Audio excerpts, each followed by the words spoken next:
2014లో ఒక మాట చెప్పాను. ఒకసారిని ఓటు అడుగుతున్నారు, మోసపోవద్దండి. ఒకసారిని కరెంటు తీగ పట్టుకుంటే షాక్ కొట్టకుండా మానదు, మీ ప్రాణాలు కాపాడుకోలేరని ఆ రోజు చెప్పాను.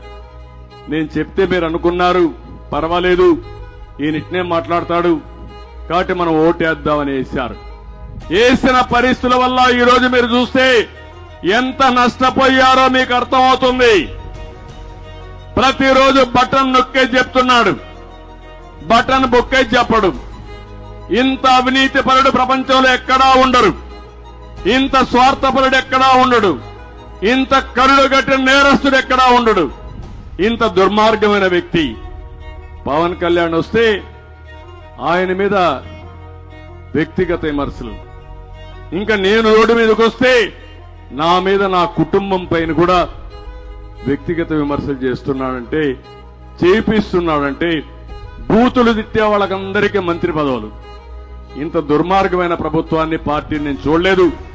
రాజకీయాలకు కూడా అర్హత లేని వ్యక్తి ఈ సైకో.